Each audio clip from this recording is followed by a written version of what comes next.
Assalamualaikum warahmatullahi wabarakatuh. Allahumma sholli ala Sayyidina Muhammad wa ala ali Sayyidina Muhammad. Pemirsa yang dirahmati Allah, marilah kita simak ceramah dari Kiai Haji Abdullah bin Nastiar dengan tema Allah tempat bergantung segala sesuatu. Sebelumnya marilah kita perbanyak sholawat minimal 1000 kali sehari, agar hidup kita penuh barokah dan mendapatkan syafaat kelak. Jangan lupa berikan dukungan kepada channel kami dengan memberikan super thanks seikhlasnya. Semoga menjadi amal jariah bagi Anda. Selamat menyaksikan. Bismillahirrahmanirrahim. Assalamualaikum warahmatullahi wabarakatuh. Apa kabar?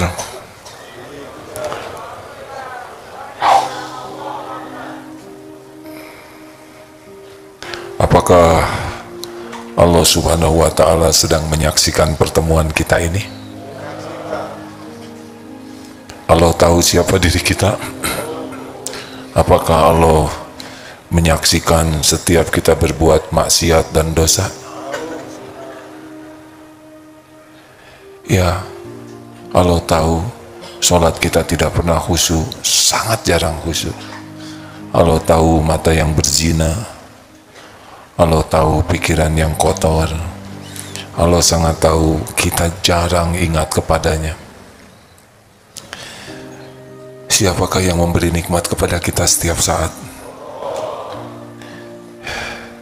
Tapi Allah tahu kita jarang bersyukur. Bahkan betapa banyak karunia Allah yang kita gunakan untuk mengingkari Allah, untuk berbuat maksiat. Padahal Allah yang memberi, Allah juga menyaksikan apa yang kita lakukan. Allah Maha Baik. Walaupun kita bergelimang dosa dan maksiat, ditutup-tutupi sehingga orang lain tidak tahu kebusukan kita yang aslinya.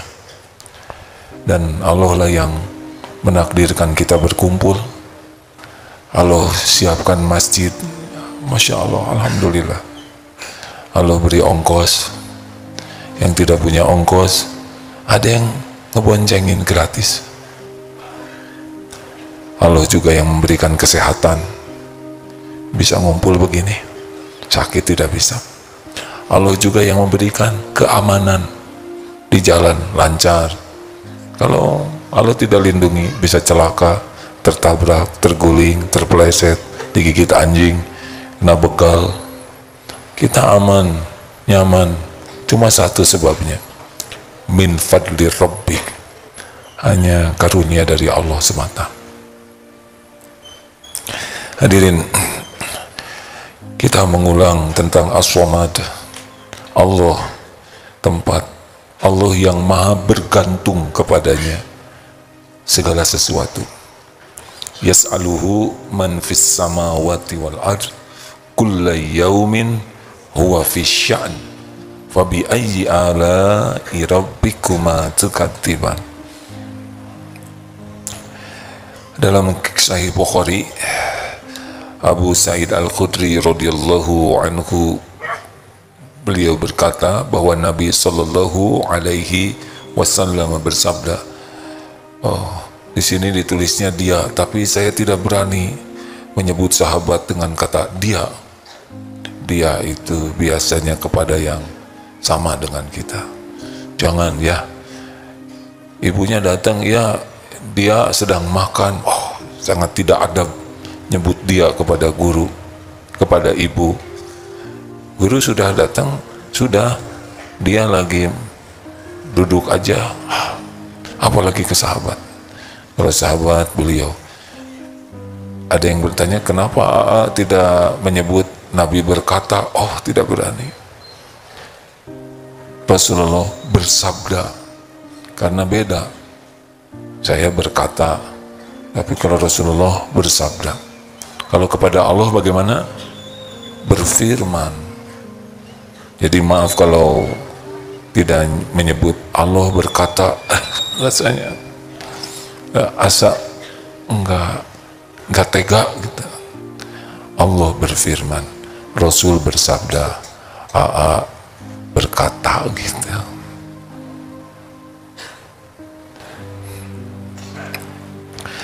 Beliau berkata bahwa Nabi SAW bersabda kepada sahabatnya, apakah kalian tidak sanggup membaca sepertiga Al-Quran pada satu malam? Sepertiga Al-Quran. Hal tersebut memberatkan para sahabat. Mereka mengatakan, siapakah yang sanggup untuk melakukannya wahai Rasulullah? Lalu Rasulullah SAW bersabda, Allahul Wahidus Somad sulusul Quran. Allah yang Maha Esa, yang As-Somad dan As-Somad. Surat yang mengandung ini Al-Ikhlas merupakan sepertiga Al-Quran. Jadi kalau kita baca Al-Ikhlas 3 kali, berarti kita 3 kali membaca Al-Ikhlas, ya.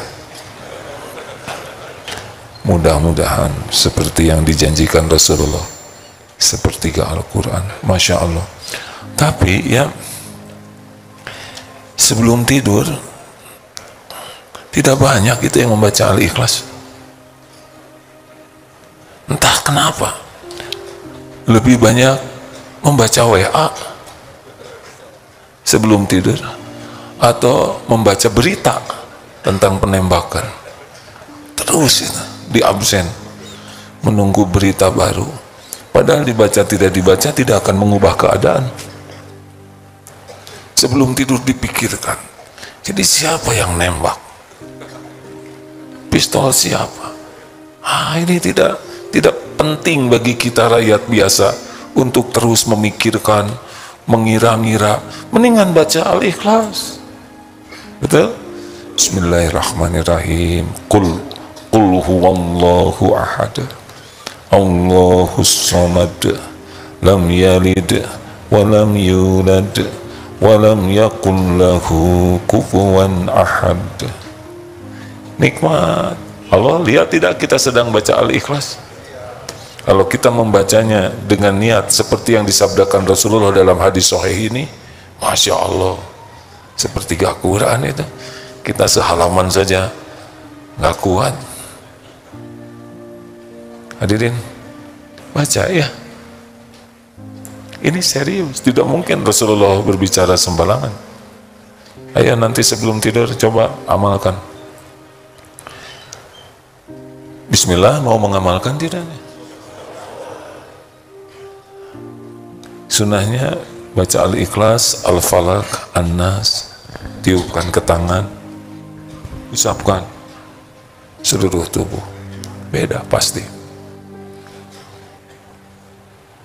Hidup, mati, bangun, tidur, semuanya dalam kekuasaan Allah. Siang, malam, seluruhnya milik Allah. Selamat, celaka hanya terjadi dengan izin Allah. Amalkan sunnah Rasulullah, tiup ke tangan, usapkan. Memang begitu yang dilakukan Rasulullah SAW. Allah menyaksikan kita membacanya dengan benar, melakukannya dengan benar. Masya Allah, bisa dijamu nanti oleh Allah dalam tidur yang betul-betul tidur berkualitas.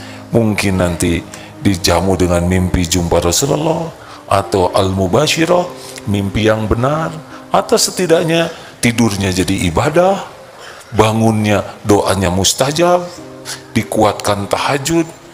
Setiap kebaikan yang ikhlas kita lakukan dan benar-benar fokus sekali untuk diterima Allah, nanti biasanya beranak pinak kebaikan-kebaikan lanjutan.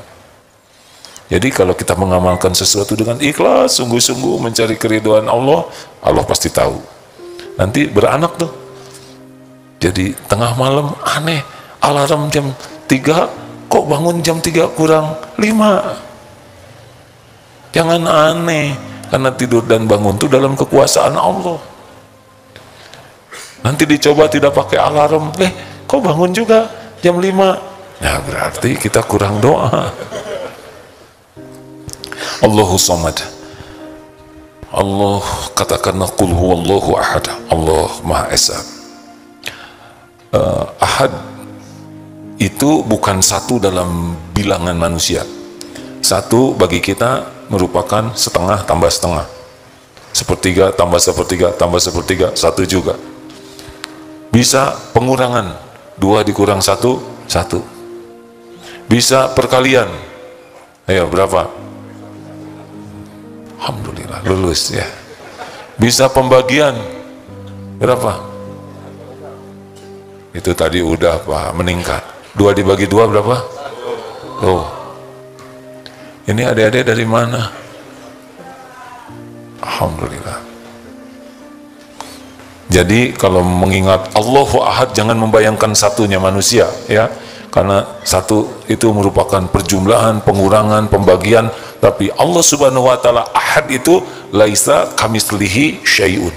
Tidak menyerupai, diserupai apapun. Jadi Allah Ahad udah bukan jumlah, bukan pengurangan, bukan perkalian, bukan pembagian. Allahu Ahad. Allahu Samad. Nah, di sini kata Abdullah bin Abbas radhiyallahu anhu dari Ibnu Jarir meriwayatkan dalam tafsirnya,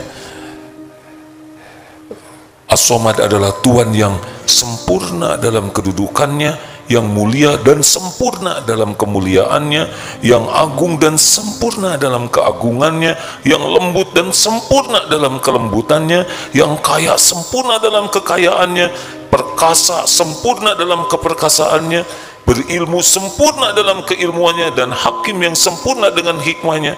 Dan segala ini tidak mungkin dimiliki kecuali hanya oleh Allah. Jadi Allah itu satu-satunya yang memiliki segala-galanya, tidak memerlukan bantuan siapapun, dan sampai kapanpun hanya Allah lah penguasa segala-galanya. Jadi kalau kita Allahus Samad, kita harus yakin apapun yang kita inginkan, apapun yang kita perlukan, apapun yang kita cemaskan, takuti, sepenuhnya ada dalam pengetahuan Allah, sepenuhnya ada dalam kekuasaan Allah, dan tidak akan pernah bisa terjadi kecuali dengan izin Allah. Jadi Allahus Samad itu orang yang benar-benar udah cukup, hanya Allah saja. Karena penciptanya langit, bumi, dan segala yang ada siapa? Pemilik segala-galanya siapa? Penggenggam segala-galanya siapa? Penentu segala-galanya siapa? Wah, sudah Allah. Allah saja bulat total di hati ini. Ingin apapun, idza sa'alta fas'alillah. Pokoknya minta apa-apa harus ke Allah dulu. Karena cuma Allah pemilik segalanya. Mau apapun. Ada kisah seorang akhwat yang berdoa kepada Allah karena ayahnya sibuk, banyak tugas. Anak ini doa, ya Allah, saya ingin jalan-jalan dengan ayah saya dan ingin ditraktir oleh bapak saya. Bebas, maksudnya suruh milih bebas. Betul minta ke Allah. Suatu saat ayah ini tiba-tiba harusnya bertugas di luar, tiba-tiba jadi tugas di kota. Ayah sudah di situ. Jadi yang harusnya di luar kota jadi tidak jadi keluar kotanya. Sudah gitu ngontak anaknya, ada waktu, ayo kita jalan-jalan. Jalan-jalanlah. Sudah begitu, ayo mau beli apa? Ini pakai nih kartu bebas, silakan saja sepuasnya beli ini. Pas selesai itu, terima kasih, alhamdulillah, doa saya dikabul. Doanya apa? Persis yang Bapak lakukan. Nyata hadirin, ini bukan kira-kira. Saya senang katanya karena tidak sepatah pun bicara ke bapaknya minta, tapi ke Allah saja minta. Coba ini, Allah mendengarkan tidak doa anak ini? Pasti didengar enggak? Allah suka tidak ini anak berdoa kepada Allah? Suka. Ini anak meyakini bahwa ayahnya itu adalah makhluk ciptaan Allah. Meyakini bahwa ayahnya itu ada dalam genggaman Allah. Bahwa hati ayahnya dibulak-balik oleh Allah, dan urusan apapun Allah yang kuasa mengaturnya. Ini yang paling mahal. Dan terjadi yang seharusnya waktu itu berada di luar kota, jadi tidak jadi, ada jalannya. Wah, saudara jangan sembarang doa dulu ya. Ya Allah, saya ingin ditraktir Agim. Bebas, saya nggak buat dompet ya.